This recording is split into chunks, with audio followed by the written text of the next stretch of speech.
बच्चों, हमने पिछले वीडियो में प्रश्नावली 1.2 में दूसरा और तीसरा सवाल हल किया है।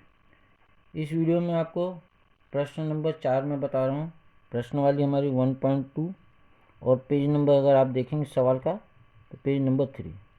बुक भी साथ में रखिए, सवाल आपको समझ में अच्छे से आने वाला है। प्रश्न देखिए क्या दिया हुआ, HCF बराबर 9 दिया है। मतलब HCF किसका दिया है, 306 और 657। इसका मतलब होता है कि इन दोनों संख्याओं का HCF है। और तो हमें क्या करना है, एलसीएम इन्हीं दोनों संख्या को ज्ञात करना है। तो हमें HCF पता है 9, तो एलसीएम ज्ञात करना है। तो बहुत आसान है ये सूत्र, हमने पहले देखा है। सूत्र क्या होता है आप देखें। हम जानते हैं कि अब अगर आप समझेंगे तो आपको सवाल समझ में आएगा। हम जानते हैं कि दो संख्याओं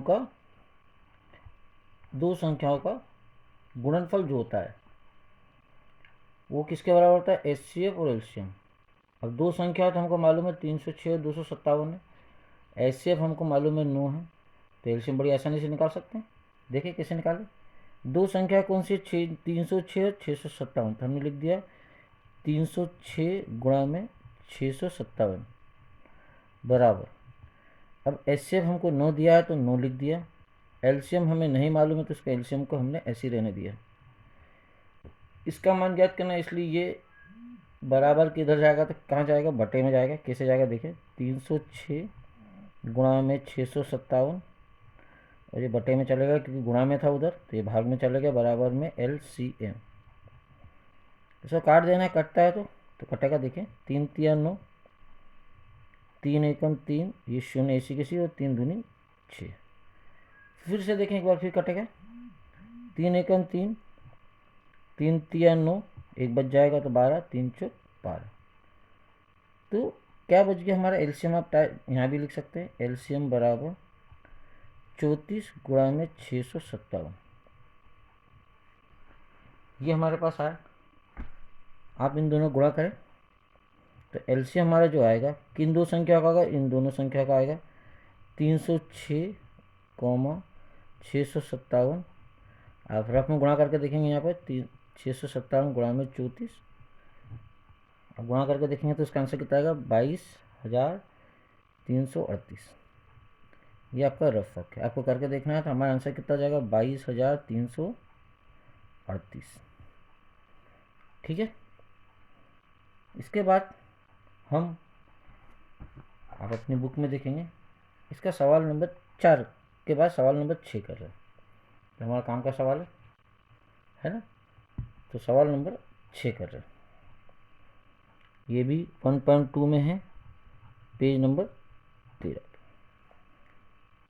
सवाल समझें।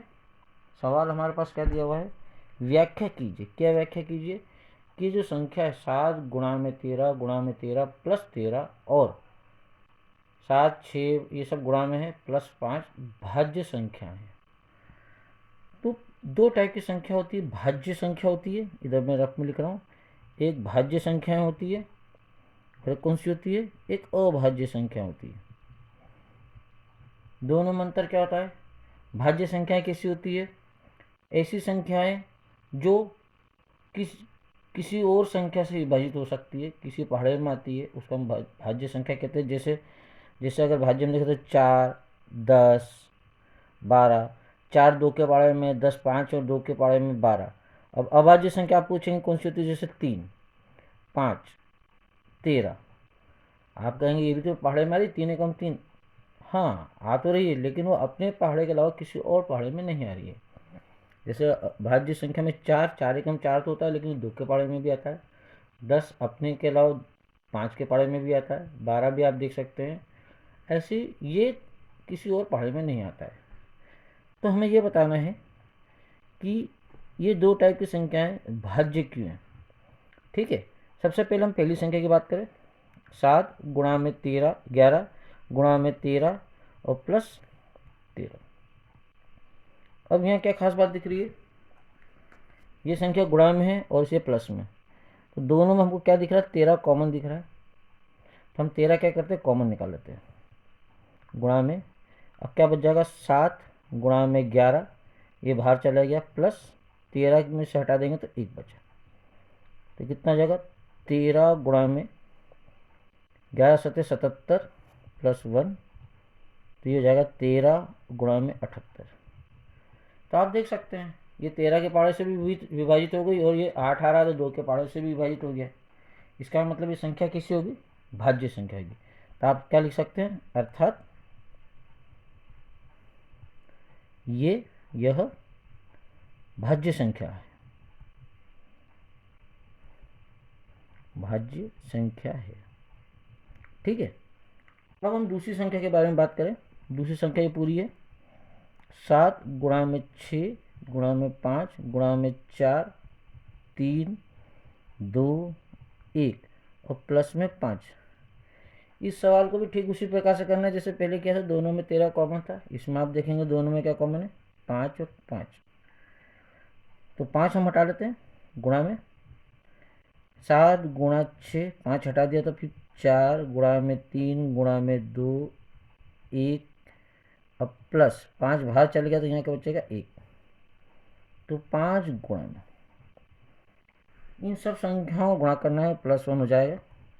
7 छंग 42 है ना, 42 में 4 का गुणा करें, 4 दूनी 8 और 4 चौक 16। अब बचा 3, 3 से करें, 3 अट्ठे 24, 2 हासिल, 3 छंग 18 और 2, 18 2 20 के 0 हासिल के 2, 3 एकम 3 और 2 5। अब 2 से करेंगे, 2 चौक 8, 0 में करेंगे 0 और 2 पंजे 10। 1 से गुणा करेंगे तो वही की वही संख्या आएगी। तो हमारे पास इन सबका गुणा करने पर कितना आएगा 1008 प्लस 1। तो 5 गुणा में 1009। ये भी आपको देख रहे विभाजित हो रही संख्या, 5 से विभाजित है ये हमारी संख्या। तो हम क्या लिखेंगे, अर्थात यह भाज्य संख्या है। ठीक है, तो आज हमने इसमें इस 1.2 प्रश्न वाली जो पेज नंबर 13 पर है इसके 2 सवाल सीखे हैं। एक सवाल नंबर 4 सीखा है, एक सवाल नंबर 6 सीखा है। ठीक है, आप कीजिए। कोई भी परेशानी आए तो आप मुझे कमेंट सेक्शन में लिख सकते हैं।